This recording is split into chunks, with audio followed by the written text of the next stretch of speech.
Now, any questions, please?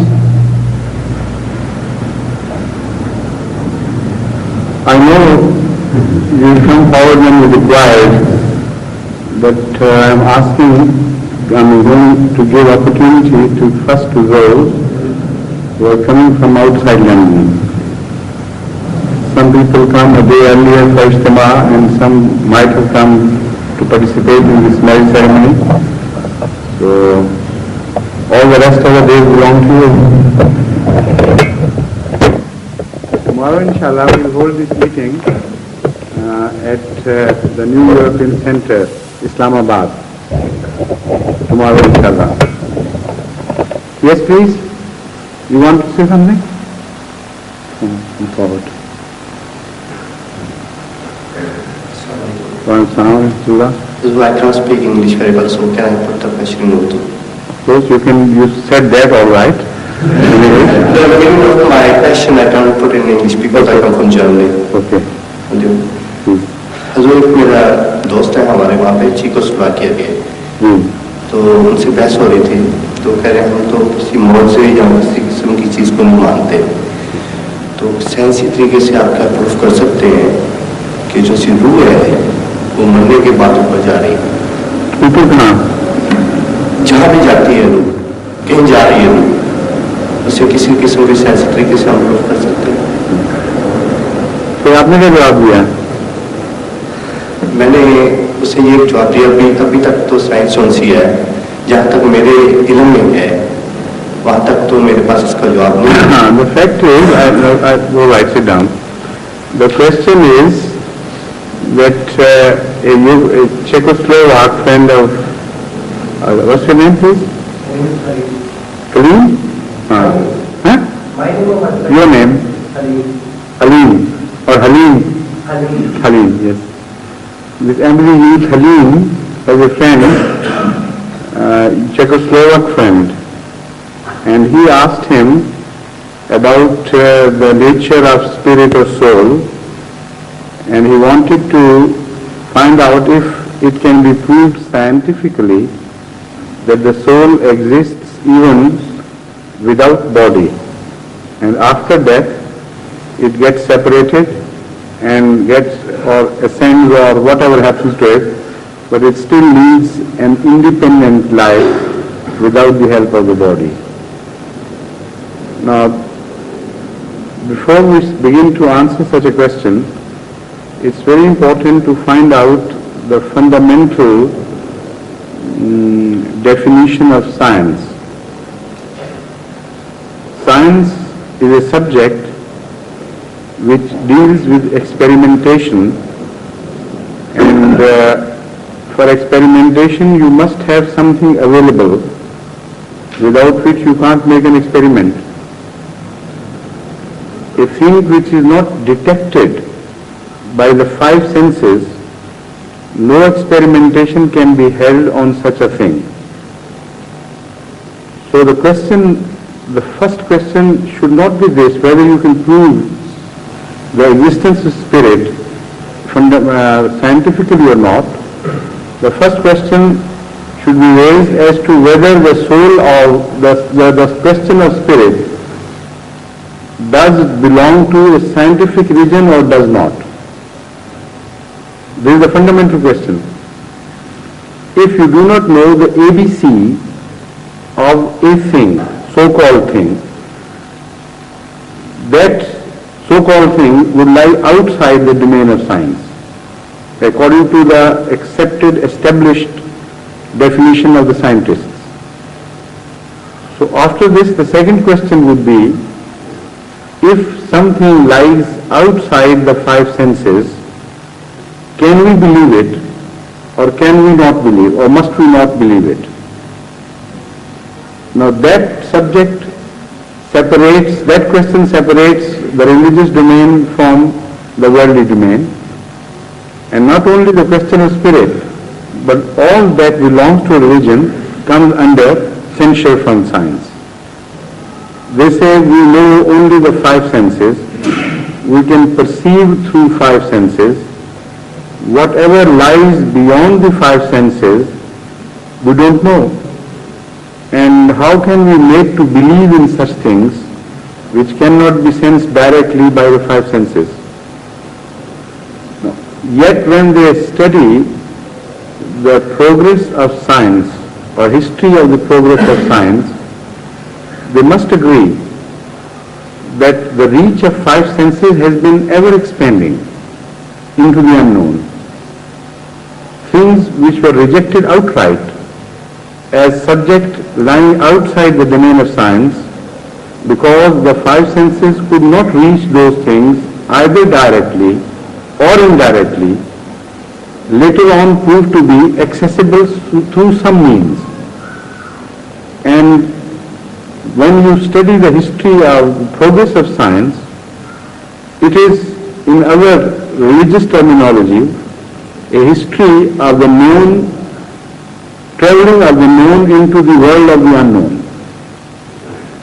What is ghaib, according to the terminology of the Holy Quran, is being turned into mashhud, that is something witnessed, something palpable.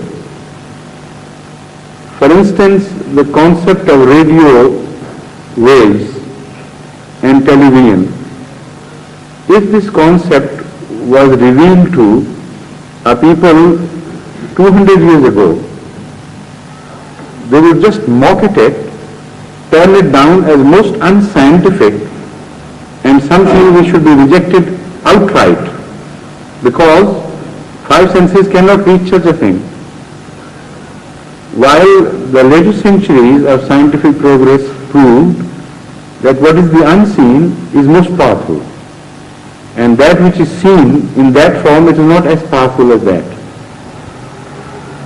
Radiation, which is totally unseen, is the strongest package of energy, while the material form of energy has inert energy. It is not as powerful directly or through the old scientific knowledge. Whatever energy you could obtain from matter, that was very little as compared to the energy of radiation, which has become known to man of today, or man of yesterday as well for some time. So the question is, man is enlarging his knowledge, and he is covering day by day such regions as were rejected to be myths or just a fool's dream by the previous generations of scientists. So after studying this history, there is one left with the scientific proofs. The best one can say is that one should adopt an agnostic attitude. We don't know, but we cannot reject it. And that which you do not know, which cannot be obtained scientifically, there are certain other means available to man. Through indirect means, one can still reach those truths and prove them to be in existence. But again, that proof will be unscientific according to the scientific definition of proofs. That is an unfortunate problem in the way.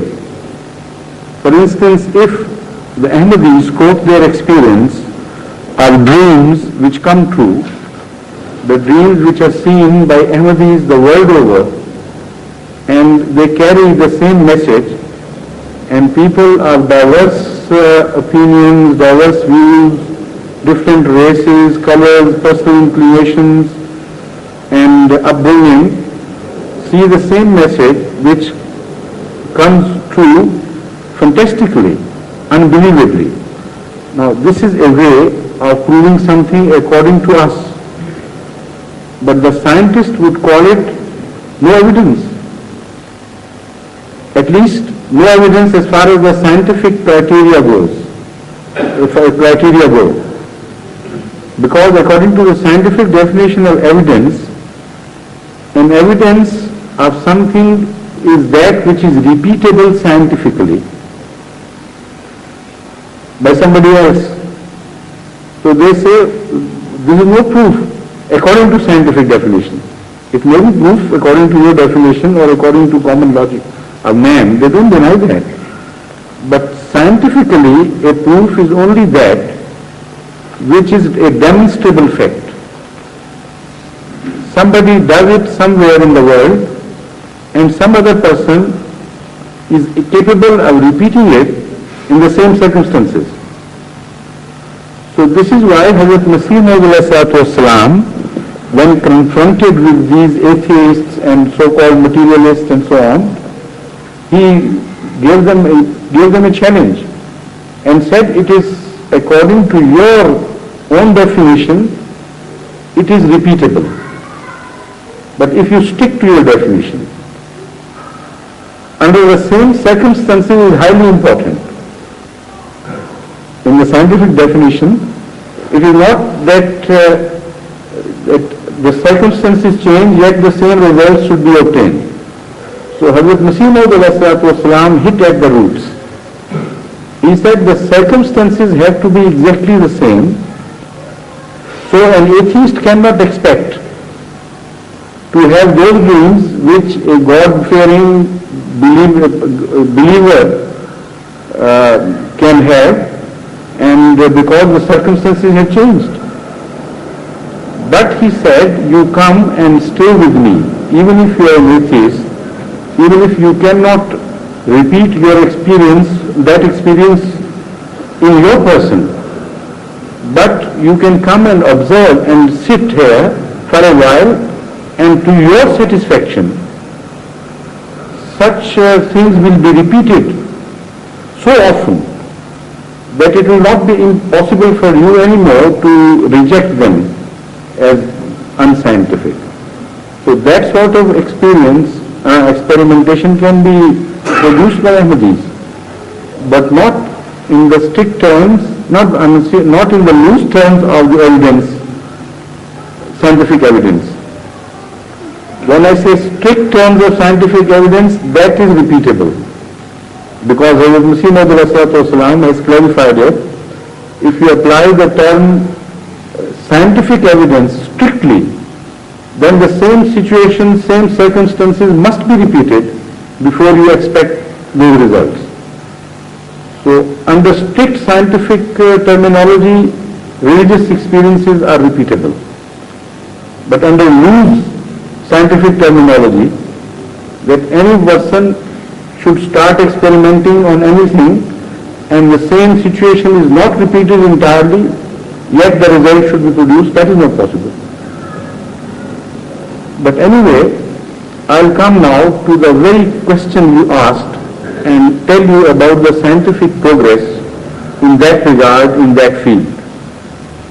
What was the previous scientific objection to the presence of soul, and what ground they have in the meantime covered to bring them scientifically closer to the concept of soul.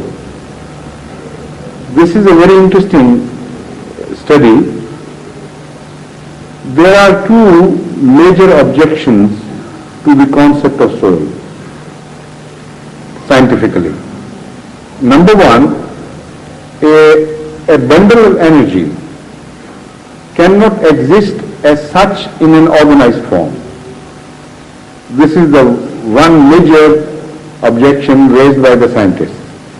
So they say if the soul is a sort of energy we don't know much about, yet it should be classed as energy.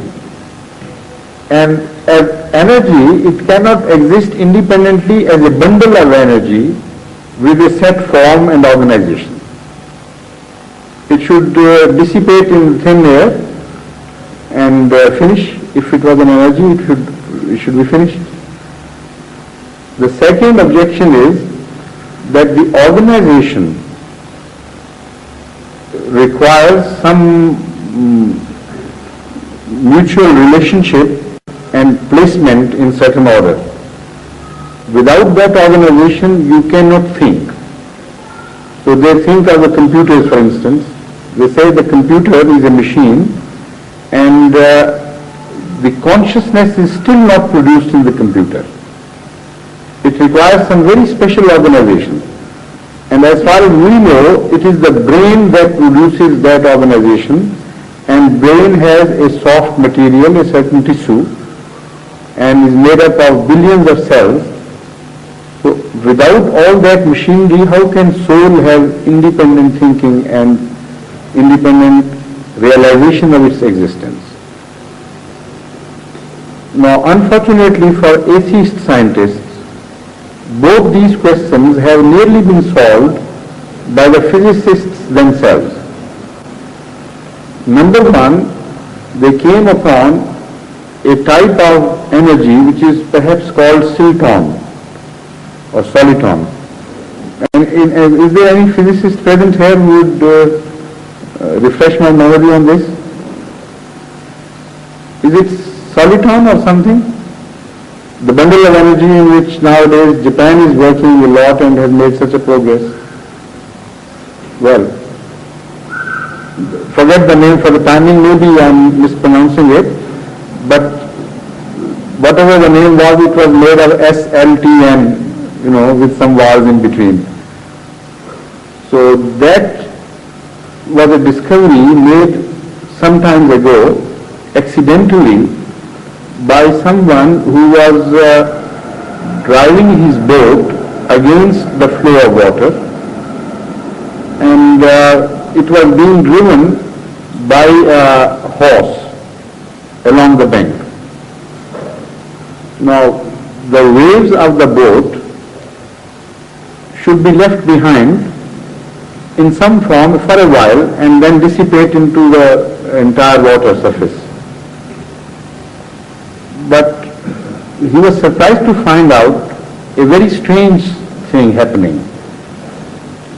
When he made the turn, he suddenly saw the bundle of wave leave that boat and travel forward.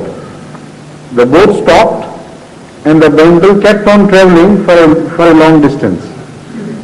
So he was shocked to see, because he himself was a scientist. So he said, this cannot happen. So he reported it to some scientific journal, and the scientists started paying attention to this phenomena.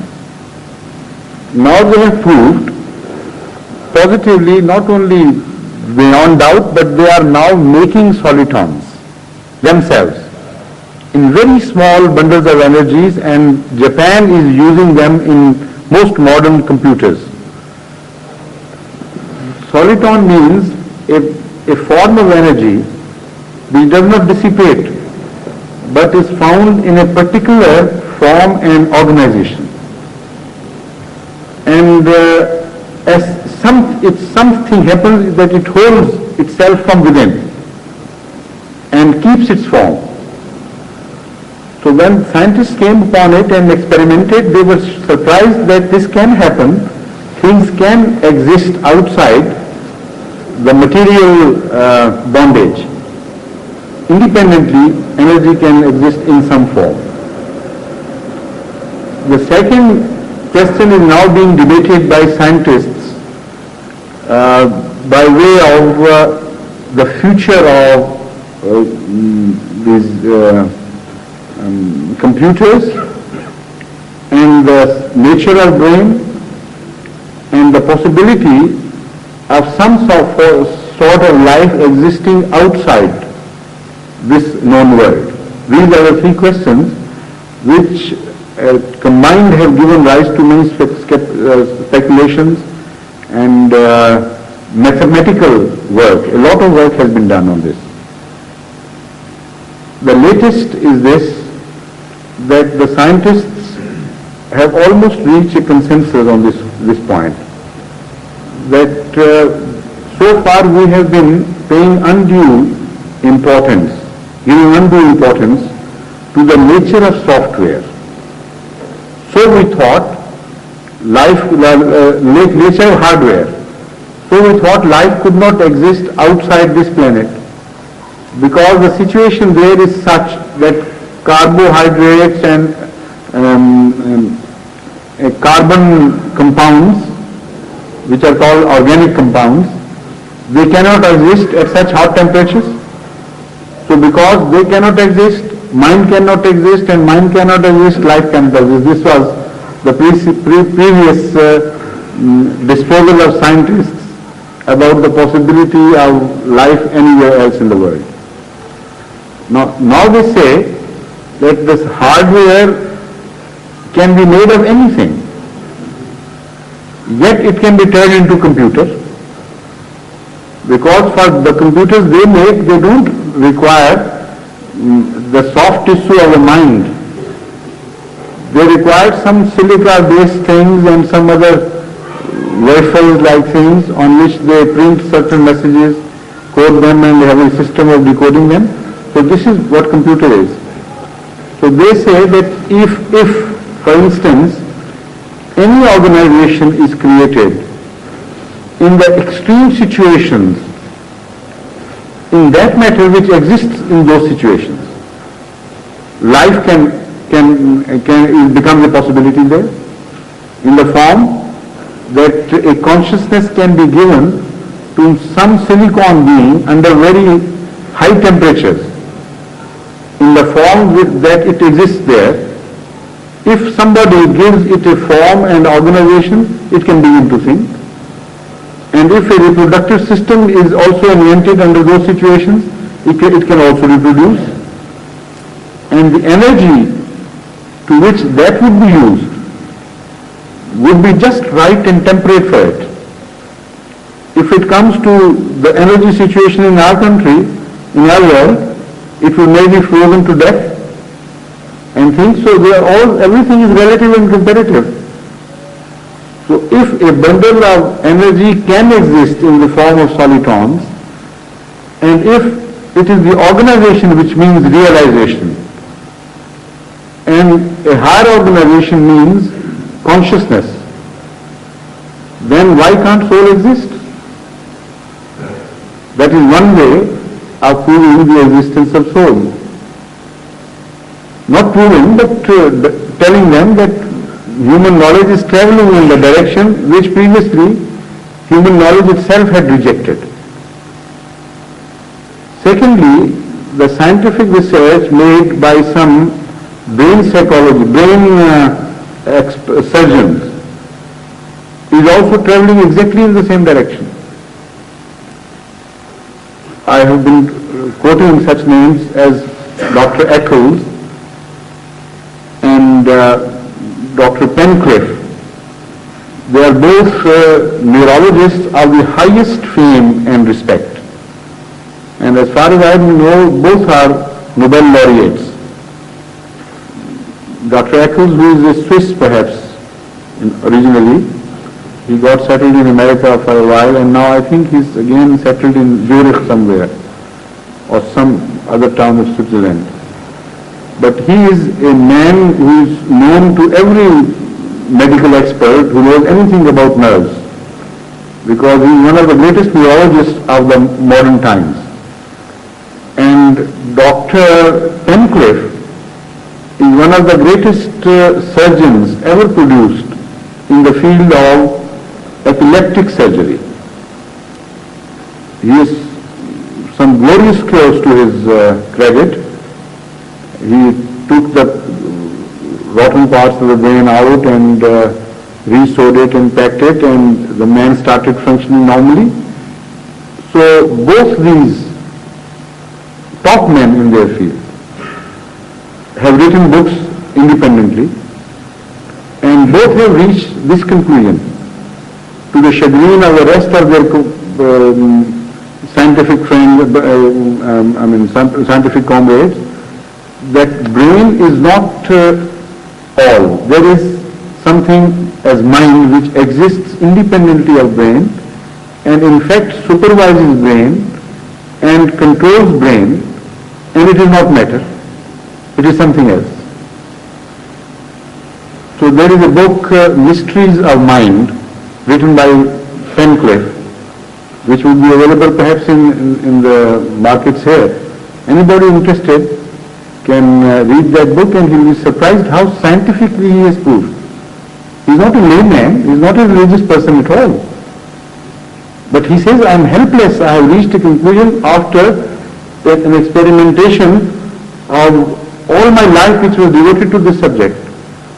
I was compelled by facts of life to ultimately reach this conclusion that brain is not mind. Mind is something different, and it is the mind in whose hands brain is working like a slave, like an apparatus.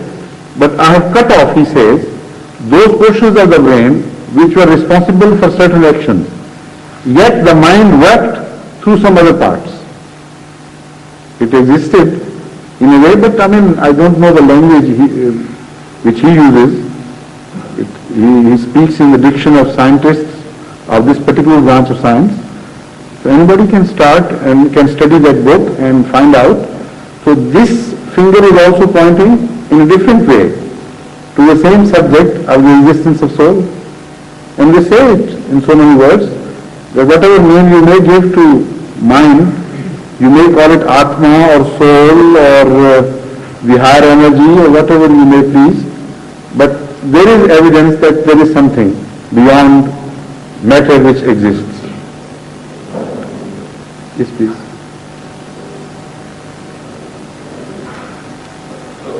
Continuing in this line. Could you raise it a bit to suit your height? Yes, I think I'll bend down a little. About the soul, as far as the spiritual world is concerned, we read in the Holy Quran that this is the act of God. But what is the word of God? Amr. Isn't it the act? I thought it was the act of God. So, in the loose term, yes, act of God. But the word used is Amr. Yes, Amre Rabbi. But then that Amre Rabbi would become the act of God by virtue of the Kun Fayakun or something. Somewhere I remember having read it in this text. That's why. So we are all the act of God as such, isn't it? The whole universe. Correct. Everywhere the Holy Quran has told us to investigate and to ask, except for the soul. So there must be something unique about this subject of soul. Yeah, that's what That's correct. That's very right. The fact is that the nature of soul is ununderstandable. This is why the Holy Quran does not speak much on this. It says that is enough for you, only that much you can understand. And this is exactly the scientists' finding. They say we can have evidence, but as to the nature we don't know.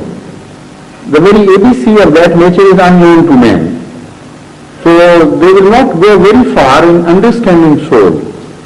Only they can have examples and by way of analogies that this happened here, so it can have happened there. But the soul itself cannot be turned into a guinea pig of scientists.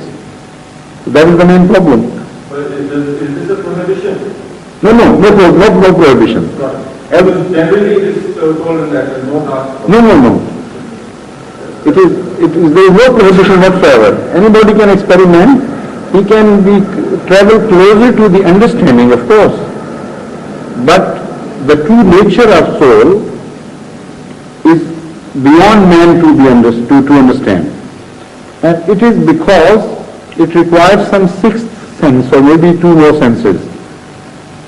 As I see the world planned by Allah, it is a simple addition or subtraction system of ordinary mathematics.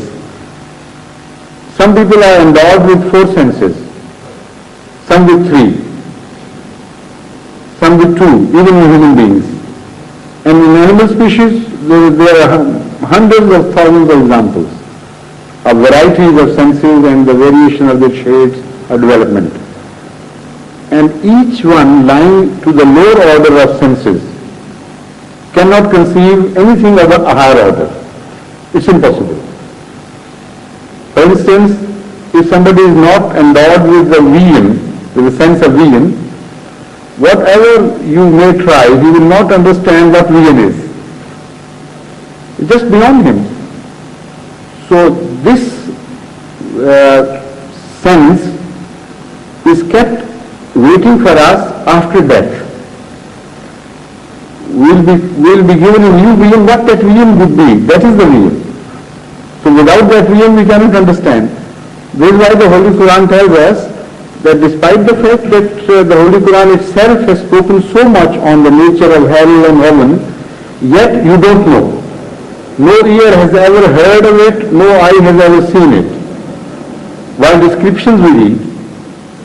So that shows that sense is not yet provided to us, without which no being on earth or anywhere can visualize that vision which is conceived through the window of that sense. So some windows would be added. We don't know how many senses there are. We only know 5. And the lower beings know maybe some 4 and some 3 and some even less.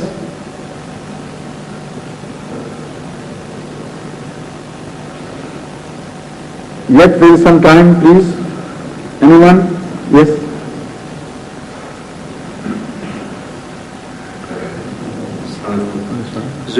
I've got a couple of questions, if time permit. I'll ask the second ones as well. Fine. I've got 2 questions, and if time permits, start with the first and we'll see. Yes. My first question is that when certain children are born with certain deformities or crippled, or even if when they come to suffer at a later stage, is this in any form a punishment for the parents or for their wrongdoings? Not necessarily. When it is only for their good. But I have spoken at length on this subject elsewhere here. Here at some different time. And you can listen to that cassette and inshallah you will find out all the various relevant aspects of the question answered, or at least an attempt I can say is being made on my part to answer various aspects. But the punishment question part is something to which I have to add something. Sometimes, by an ordinary law of nature, people suffer as a result of scheme of things. And that has to be, it's unavoidable. Unless you change the whole scheme and provide a better scheme, you can't change that order. An individual will have to suffer somewhere in a society. And you can call it a game of chance or whatever you may please. But those casualties are calculated casualties in the broader scheme. And they are unavoidable. But those casualties may occur in certain situations where they can become a source of some reward. When you are conscious of the scheme of things and conscious that Allah has made it,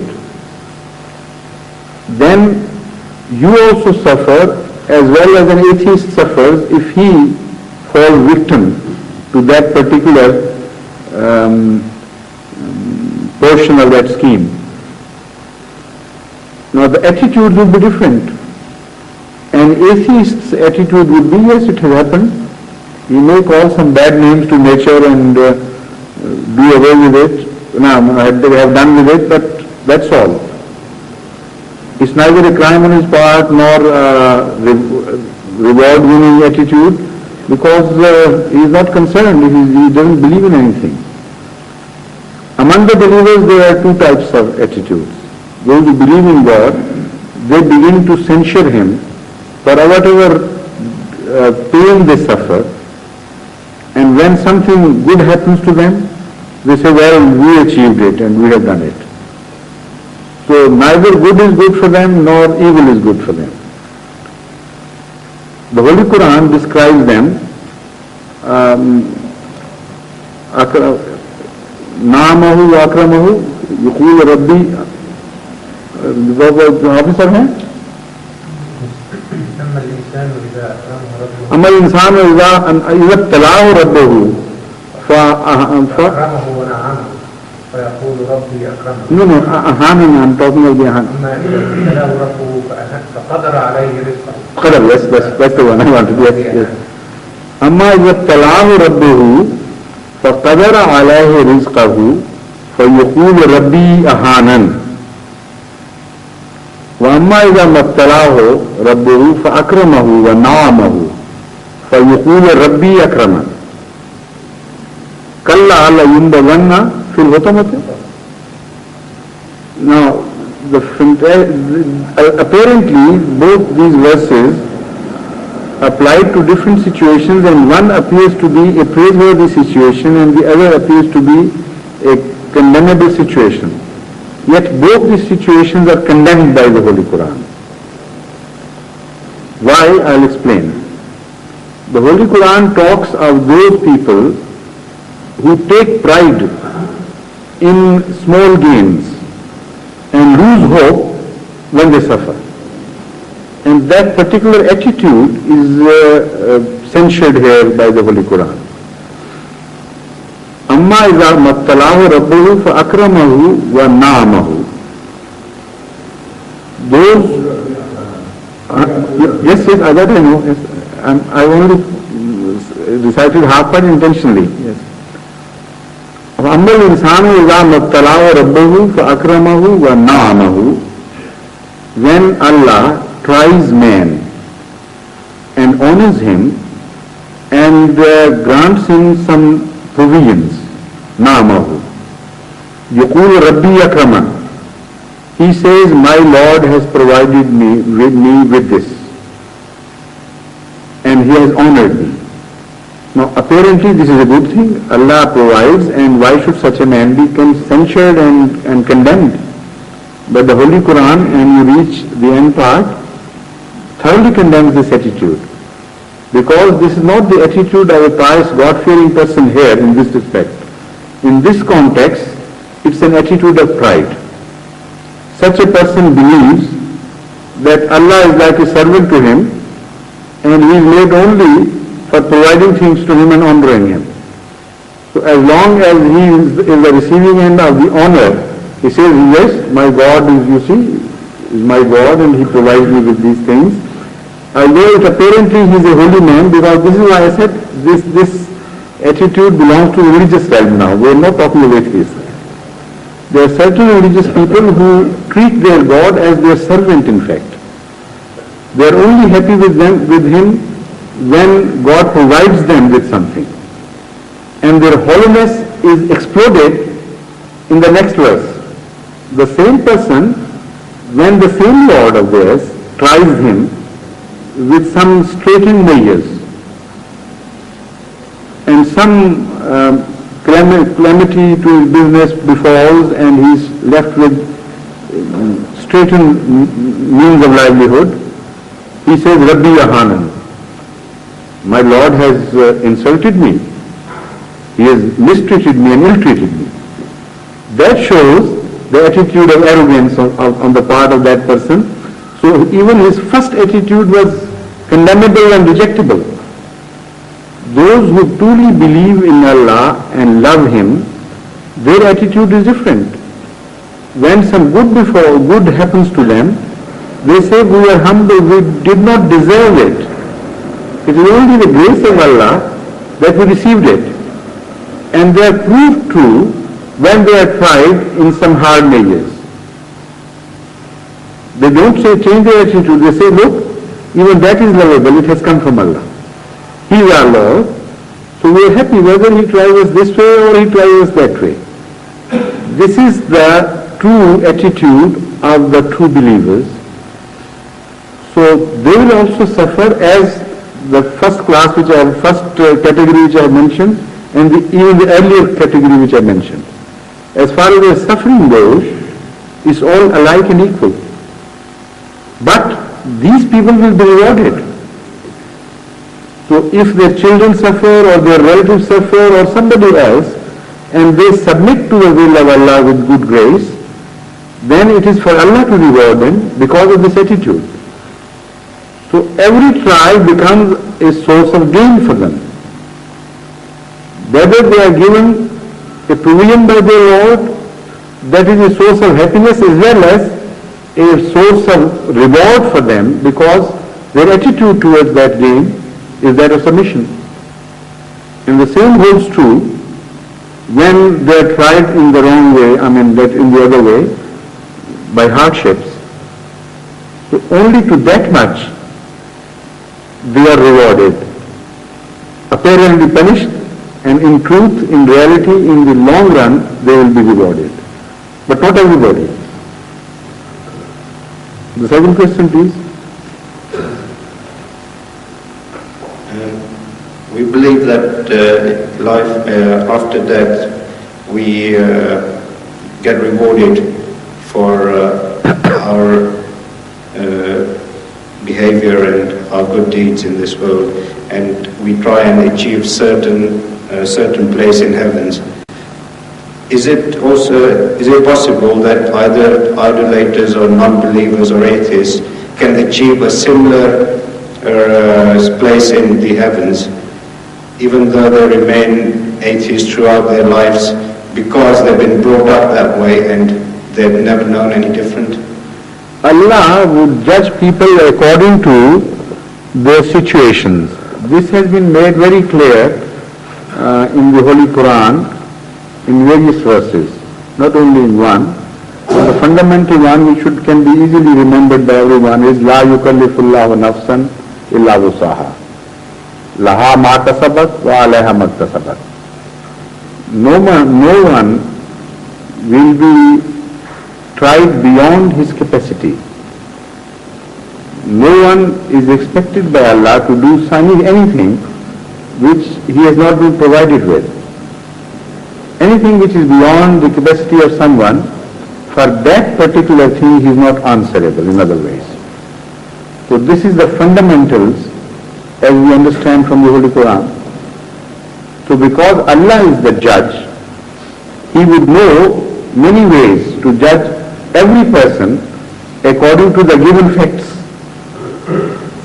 Although the given facts vary from person to person, not only from religion to religion, because the concept of Islam is different from person to person, and the situation everyone is born in is different from person to person.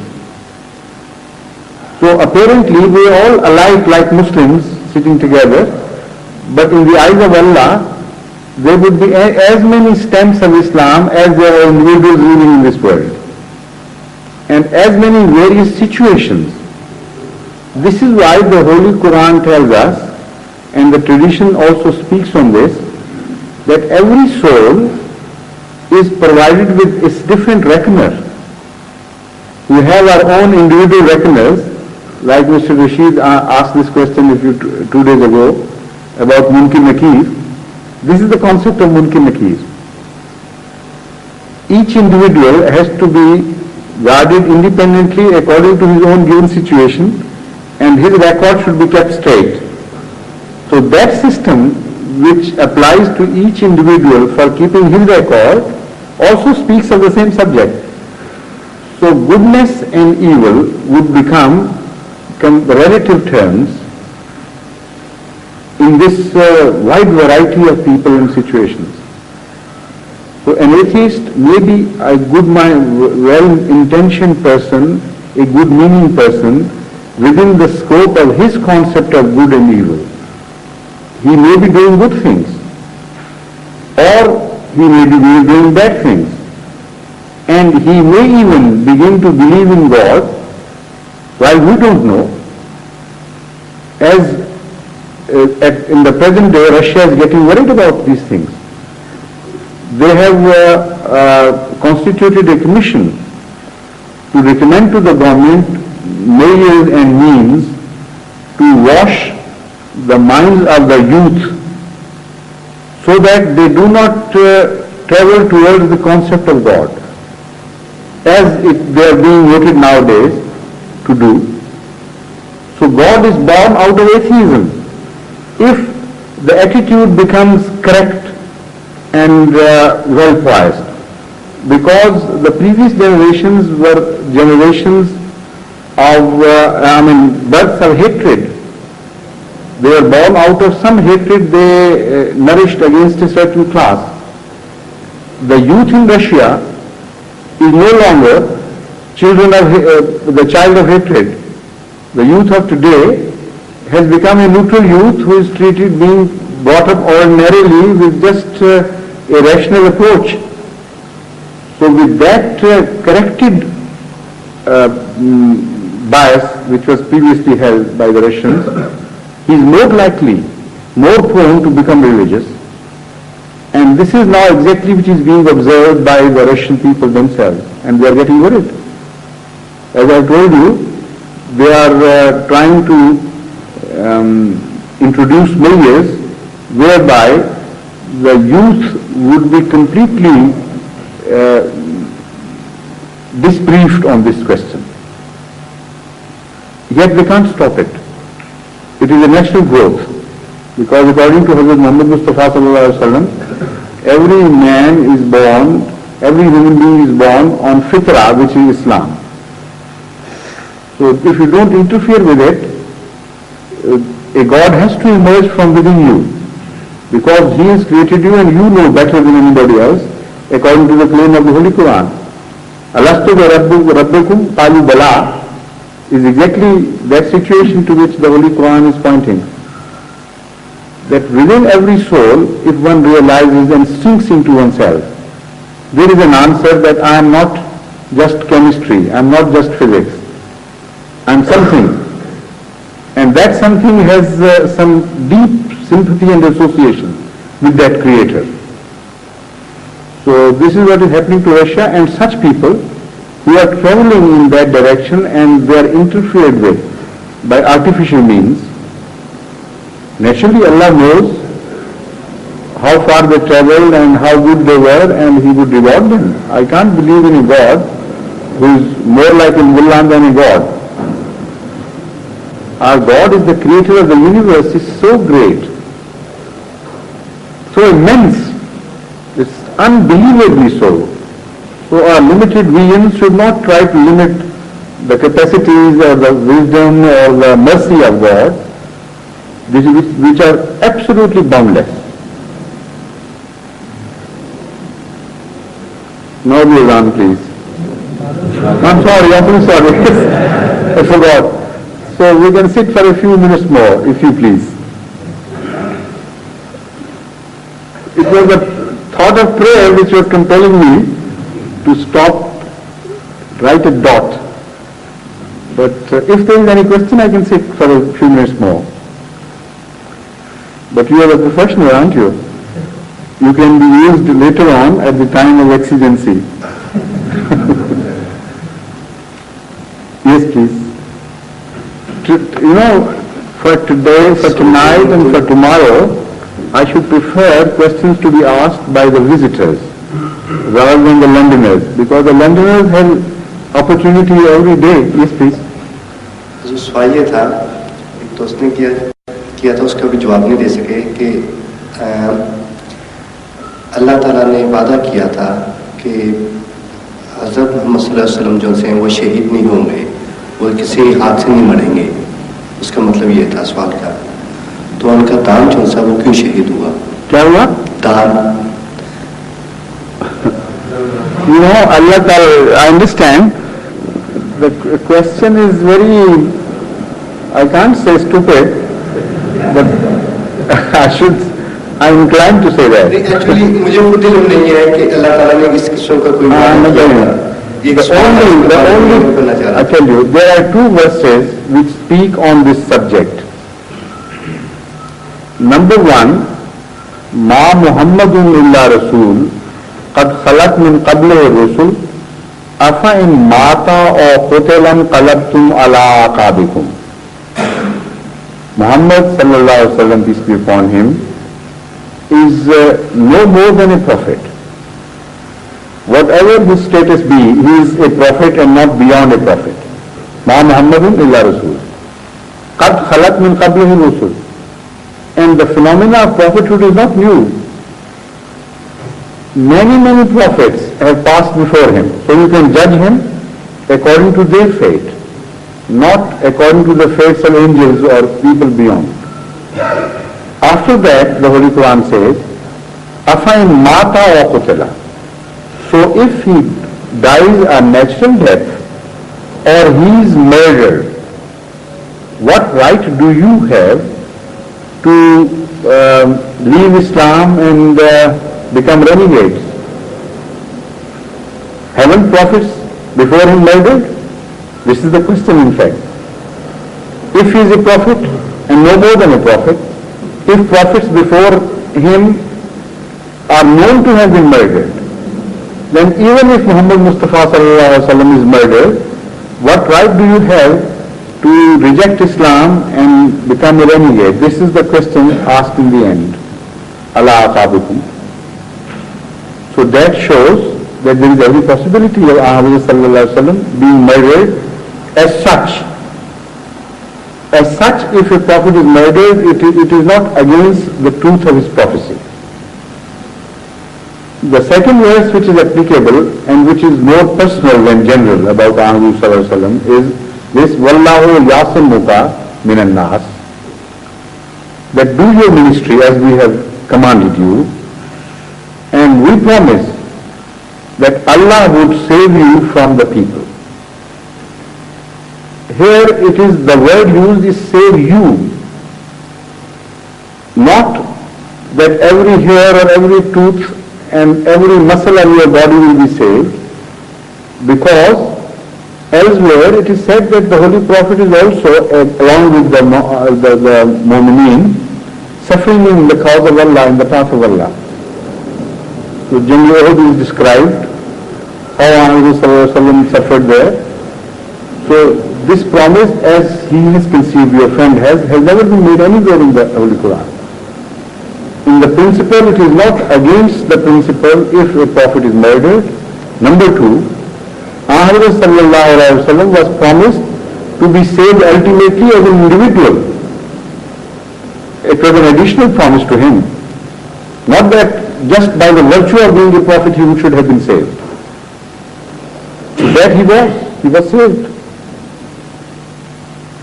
That is to say, when you say you will be saved, that means you will not be murdered, with the result that the murderer would succeed you to kill you artificially, not by a natural death. That is the meaning of murder. So he was not murdered. Attempts were made, of course.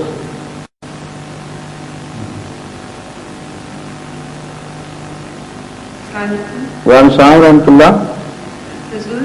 As we are all excited about tomorrow's opening ceremony of the Great Mission, and I would just like to ask Huzur, why aren't women permitted to lead the slogans? Whereas I think women have got louder voices than men. In their home, yes. The point is, I have not read anywhere about women having been prohibited from raising slogans. But if I try to, everybody will give to me. That is just a practice, a tradition. But nowhere it is said that the women should not raise slogans. I know, for instance, when Muhammad sallallahu alaihi wasallam entered Medina, the ladies of Medina and small girls, they were singing his praises, and everybody, all who went along were listening to that. So had it been prohibited, Muhammad sallallahu alaihi wasallam should have prohibited. And I also know that some people at that time were raising slogans very loudly, almost shouting. So Muhammad sallallahu alaihi wasallam prohibited them and said slowly and in a low tone, because Allah is not deaf.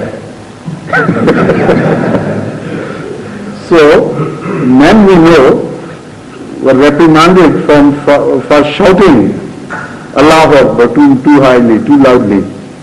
And women were not prohibited when they were singing pious songs. So all this is known to me, but to a faqih, to a jurisprudent, to a mullah, maybe it's all blasphemy. I don't know.